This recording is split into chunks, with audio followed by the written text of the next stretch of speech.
আসসালামু আলাইকুম। দূরে এবং কাছে যে যেখান থেকে আমার ভিডিওটি দেখছেন, আশা করি সকলে ভালো আছেন এবং সুস্থ আছেন। সফল কিভাবে হতে হবে?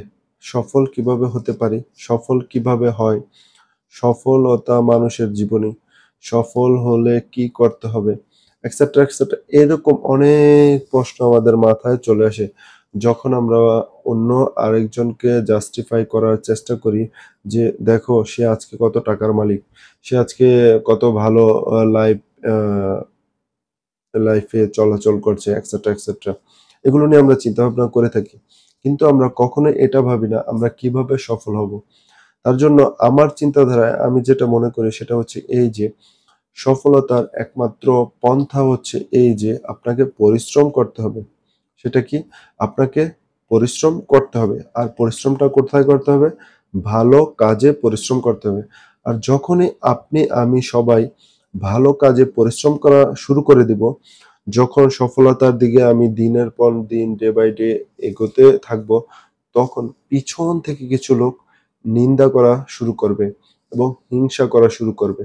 সুতরাং যদি আমি সেদিকে চিন্তা করি, পিছনের লোকের দিকে চিন্তা করি, পিছনের লোকে কি বলল সেটা ভাবার চিন্তা করি, তাহলে বর্তমানে আমি যা করছি, আমি যা ভাবছি, আমার চিন্তাধারায় যেটা আছে, আমি যা করার চেষ্টা করছি, সেটা নিয়ে ভাববে কে? সুতরাং যারা নিন্দা করছে, হিংসা করছে, তাদের কথা মাইন্ড থেকে ক্লিয়ার করে ফেলুন। তাদের কথা ছেড়ে দিন। তারা কি বলল, না বলল ওইগুলো চিন্তাভাবনা না করে নিজে কি করছেন, নিজে কি করবেন সেটা নিয়ে চিন্তা করুন। সেদিকে মূল ফোকাস দেওয়ার চেষ্টা করুন। তবেই আপনি সফল হতে পারবেন। আর যখন অপরের কথা বেশি শুনবেন, পিছনের কথা বেশি নিয়ে চিন্তা করবেন, তখন নিজে যে কাজটা করতে চাচ্ছেন, যে পথটা সোজা, সেই পথ থেকে আপনি সরে দাঁড়াবেন। তখন আপনি সফল হতে পারবেন না। পরিশ্রম করতে হবে, সেটা ভালো কাজে। ইনশাআল্লাহ তবেই আপনি সফল হতে পারবেন। ধৈর্য ধরতে হবে। ধৈর্য ধরতে হবে, ধৈর্য ধরতে হবে। লক্ষ্য স্থির রাখতে হবে। তবে ইনশাআল্লাহ আসবে আমাদের জীবনে সফলতা। সেটা যেকোনো কাজে শুধুমাত্র একমাত্র কেবলমাত্র ফলের জন্য আল্লাহ সুবহানাহু ওয়া তাআলার উপর ভরসা করতে হবে। আর আমাদের অবশ্যই পরিশ্রম করতে হবে। যতক্ষণ পর্যন্ত আমাদের টাকা নতুন আরেকটা টাকা নিয়ে না আসছে, ততক্ষণ পর্যন্ত আমাদের পরিশ্রম বন্ধ করা যাবে না। রেস্ট নেওয়া যাবে না।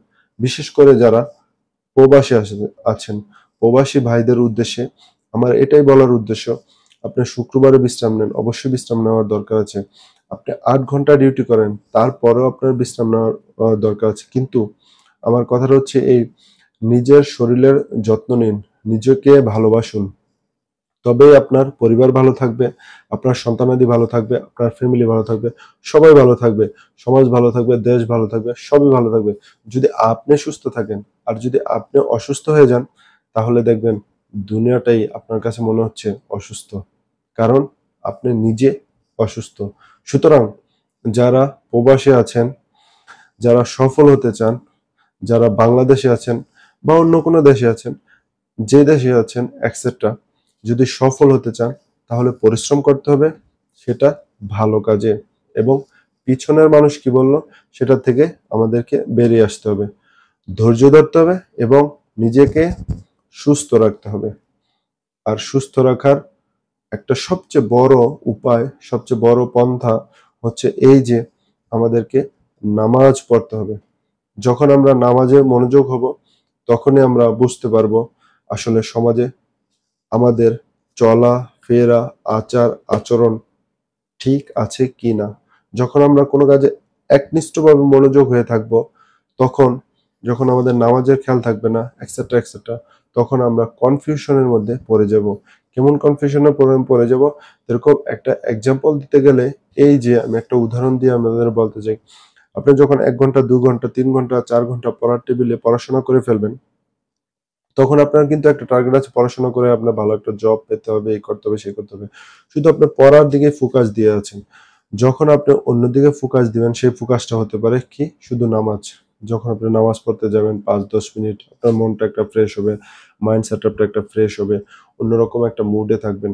আবার এসে আধা ঘন্টা পরে 20 মিনিট পর আবার এসে যখন পড়ার টেবিলে বসবেন, আপনার কর্মে বসবেন, যেই কাজই করেন না কেন ওখানে এসে আবার পুনরায় সেট হবেন, তখন কিন্তু আপনার ব্রেনটা আবার পুনরায় চাঙ্গা হয়ে পুনরায় কাজ করা শুরু করবে। সুতরাং কোনো একটা কাজ লাগাতার কন্টিনিউ না করে সামান্য সময়ের জন্য গ্যাপ দিয়ে আবার পুনরায় করার চেষ্টা করি। সেই উদ্দেশ্যেই আমি আপনাদেরকে বলার চেষ্টা করেছি, যখন কোনো কাজ করবেন তখন সামান্য ব্রেক দেওয়ার চেষ্টা করুন। আর ব্রেকের সময়টা অবশ্যই যদি সেটা নামাজের মাধ্যমে হয়, অবশ্যই সেটা আমার জন্য, আপনার জন্য, সবার জন্য মঙ্গলদায়ক হবে। আর আমাদের জীবনের সফলতার মূল উদ্দেশ্যটা যাতে এটা না হয় শুধু টাকা কামানো, শুধু খাওয়া, এগুলো যাতে না হয়, আমাদের সফলতাটা যাতে এটাই হয়, পরকালের সাথে আমাদের সাথে যুক্ত থাকে এরকম একটা উদ্দেশ্য নিয়ে আমাদের যাতে সফলতা হয়। আমরা যেই কাজ করি না কেন সেটার মধ্যে যেন আমাদের পরকালের চিন্তা ভাবনাটা কিছুটা হলেও থাকে। আমরা সেদিকে নজর রাখার চেষ্টা করি ইনশাল্লাহ। তবে আমরা সফল হব। আশা করি ভিডিওটি আপনাদের ভালো লেগেছে। যদি ভালো লাগে অবশ্যই কমেন্ট বক্সে জানাবেন। আর যদি ভালো না লাগে নতুন আরেকটি ভিডিও নিয়ে আসার চেষ্টা করব। নিশ্চয়ই ভালো লাগবে ইনশাআল্লাহ। সবাই ভালো থাকবেন, সুস্থ থাকবেন। আসসালামু আলাইকুম।